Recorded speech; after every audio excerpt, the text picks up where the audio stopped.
ৰূপহীঘাটৰ প্ৰাক্তন বিধায়ক আব্দুল আজিজে অহা 18 জানুৱাৰীত যোগদান কৰিব AIUDF দলত।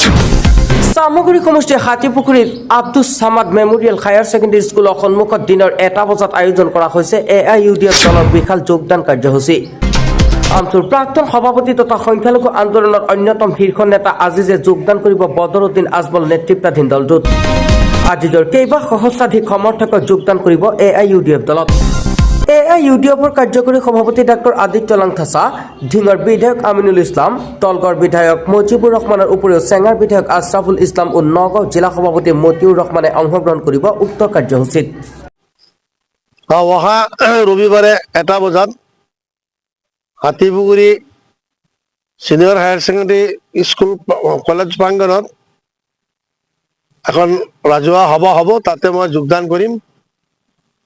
আজি ৰাতিপুৱা ঢিঙৰ বিধায়কৰ পৰা মোক জনোৱা হৈছে, গতিকে অহা ৰবিবাৰে মোৰ দলত যোগদান হ'ব।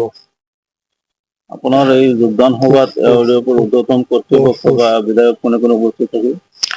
ঊৰ্ধ্বতম কৰ্তৃপক্ষ আদিত্য লাংথাছা, ৱৰ্কিং কমিটিৰ ৱৰ্কিং প্ৰেচিডেণ্ট AIUDFৰ, ঢিঙৰ বিধায়ক আমিনুল ইছলাম চাহাব থাকিব, দলগাঁৱৰ বিধায়ক তেখেত আমাৰ এই সমষ্টিৰ চামাগুৰি সমষ্টিৰ ইনচাৰ্জ মুজিবুৰ ৰহমান, আৰু চেঙা সমষ্টিৰ বিধায়ক যুৱ মৰ্চাৰ সভাপতি তথা বিধায়ক তেখেত থাকিব। আপাতত এইকেইজনৰ ইনফৰমেশ্যন মোক দিছে, এইকেইজন থাকিবই। ইয়াৰ পিছতো আৰু কিছুমান বিশেষ ব্যক্তিসকলো সভাত উপস্থিত থাকিব পাৰ্টিৰ পৰা। আপোনাৰ এই যোগদানত কিমান মানুহ উপস্থিত থাকিব বুলি আপুনি আশা ধাৰণ কৰিছে? খুব সময় আজিহে পালো, আৰু মাজত দুদিন আছে মাত্ৰ, গতিকে কমপক্ষে 2-4 হাজাৰ মানুহ উপস্থিত হ'ব। আমি অৰ্গেনাইজ কৰিব লাগিব, আৰু পাৰ্টিৰ ফালৰ পৰা ইয়াত কি অৰ্গেনাইজ কৰে সেইটো মোৰ ফালৰ পৰা কমেও 2-4 হাজাৰ মানুহ উপস্থিত হ'বই। আপুনি চামগুৰি সমষ্টিৰ ৰাইজক কি আহ্বান জনাব?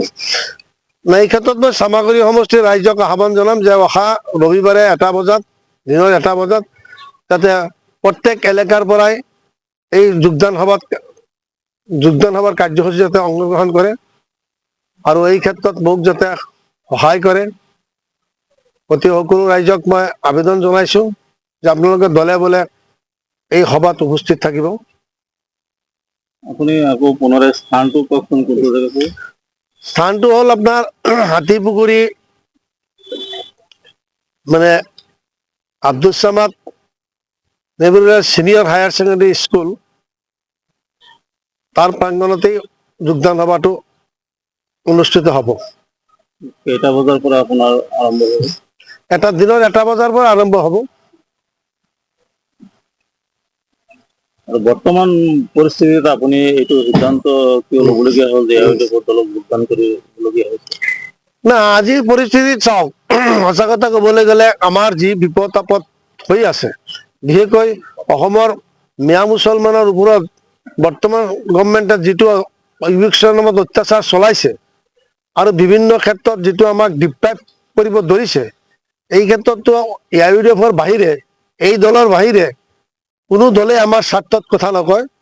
আৰু আমাৰ কিমান বিপদ গ'ল, খালি UDFৰ বিধায়কসকলৰ বাহিৰে কংগ্ৰেছৰ কোনো মানুহে, কংগ্ৰেছৰ কোনো MPয়ে আমাৰ সম্পৰ্কে কোনো মাত চাত নকৰে, আৰু BJPতো আমাৰ মানুহে ভোট নিদিব। গতিকে BJPৰ লগততো সম্পৰ্ক আপোনাৰ BJPৰ মুখ্যমন্ত্ৰীয়ে, NDA গভৰ্ণমেণ্টৰ মুখ্যমন্ত্ৰীয়ে কিবিলাক ৱাৰ্ডিং কৰি আছে, কিবিলাক ভাষণ দি আছে আমাৰ সম্পৰ্কে, তুচ্ছ তাচ্ছিল্য যিবিলাক বক্তব্য ৰাখি আছে, এই ক্ষেত্ৰততো আমি UDF কৰিবই লাগিব। অসমৰ মুছলমানৰ বিকল্প ৰাস্তা কি?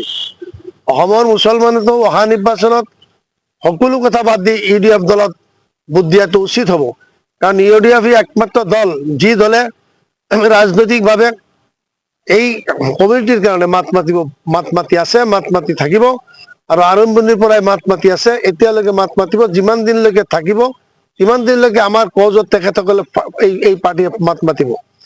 আজি যেনেকুৱা সুপ্ৰিম কোৰ্টত কেছবিলাক চব UDFৰ ফালৰ পৰা, জমিয়তৰ ফালৰ পৰা বদৰুদ্দিন আজমল চাহাবৰ নেতৃত্বতেই আজি সুপ্ৰিম কোৰ্টত কিমান কেছ দাখিল কৰা হৈছে, কিন্তু কেছটো অসমত APWৰ বিৰুদ্ধে প্ৰথমে কেছটো আমি দাখিল কৰিছিলোঁ প্ৰাগজ্যোতিষপুৰীয়া খিলঞ্জীয়া মুছলমান উন্নয়ন পৰিষদৰ তৰফৰ পৰা, আৰু তাতে মই উপদেষ্টা হিচাপে আছিলোঁ। তাৰপিছত আজি আজমল চাহাবৰ নেতৃত্বৰ জমিয়তৰ জৰিয়তে আমাৰ ছাত্ৰত বহু কেছ কৰা হৈছে আৰু কৰিব। আৰু আজমল চাহাবৰ যিটো মানে আপোনাৰ কামৰ ধাঁচ, সেইটোতো বাকী কোনো মানুহে কৰিব নোৱাৰে নহয়।